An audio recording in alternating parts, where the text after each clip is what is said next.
Yoaw! Kamusta mga pamangkin?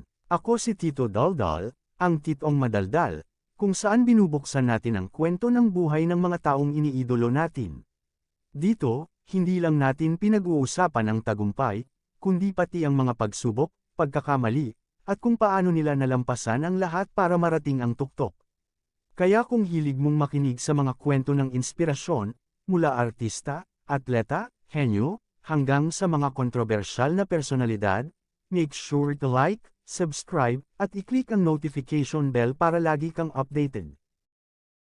Ngayong episode, ang kwento natin ay tungkol sa isang alamat. Hindi lang sa musika, kundi sa puso ng bawat Pilipino. Isang makabayang rapper, isang tunay na artist, at isang haligi ng OPM. Mula sa spotlight ng showbiz royalty hanggang sa entablado ng masa. Ito ang kwento ng master rapper, Francis Magalona.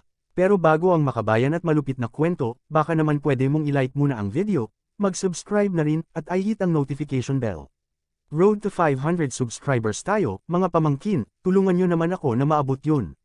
Suportan nyo ang lakas ko. Simulan natin ang kwento. Si Francis Michael Durango Magalona ay isinilang noong October 4, 1964, anak ng dalawang batikang artista, sina Pancho Magalona at Tita Duran.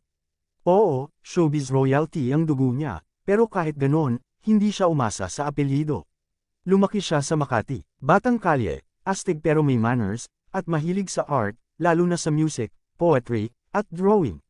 Noong bata pa siya, hilig na niya ang hip-hop at breakdancing.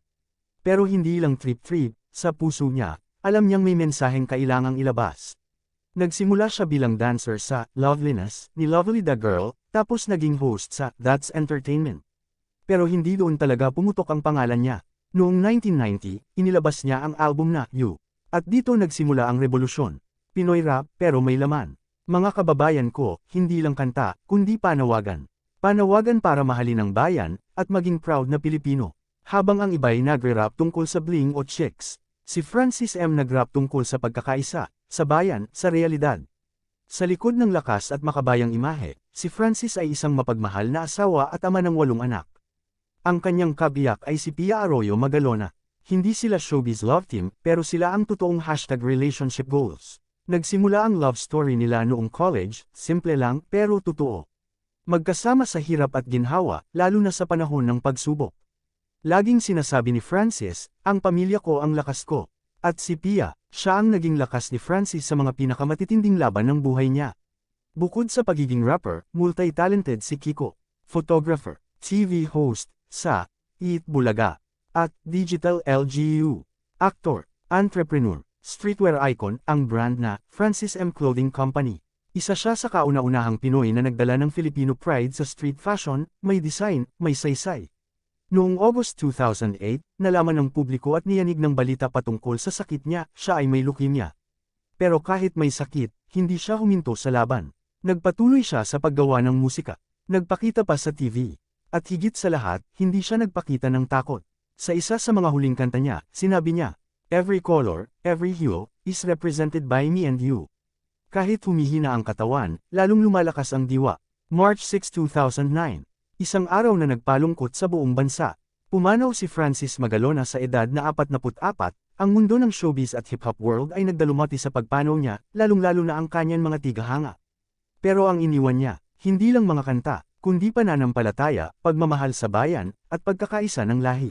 Buong bansa, nagluksa, nagbigay-pugay, at hanggang ngayon, wala pa ring pwedeng pumalit sa kanya. Si Francis Magalona ang ama ng makabayang rap. Pero higit pa dyan, isa siyang tunay na Pilipino. Hindi siya perpekto, may pinagdadaanan din, pero hindi siya tumigil magmahal ng bayan, ng pamilya, at ng sining. Iniwan niya sa atin ang mensaheng, walang maliit o malaking Pilipino. Lahat tayo may boses, lahat tayo mahalaga. Mga pamangkin, ang kwento ni Francis Magalona ay kwento ng tapang, talino, at tunay na pagmamahal. Mula sa batang hip-hop fan sa Makati, hanggang sa maging boses ng isang henerasyon. Siya si Kiko, ang master rapper, ang tunay na King of Filipino Rap. At tandaan, hindi kailangan maging perfecto para maging makabayan. Kailangan lang maging totoo. Kung na-inspire ka sa kwento ng Francis M., palike na ng video, subscribe na sa ating channel. At tulungan si Tito Daldal sa road to 500 subscribers. Ay hit mo na rin ang notification bell para updated ka sa susunod na kwento, i-comment mo lang kung sinong idolo ang gusto mo talakayin natin at kung gusto mo magpa-shoutout para mapasama ka sa ating Tito Daldal Shoutout segment. At kung may kilala kang batang nangangarap sa musika, i-share mo to, baka ito na ang beat ng inspirasyon na kailangan nila. Ako si Tito Daldal, at ito ang kwento ng hari ng makabayang hip-hop.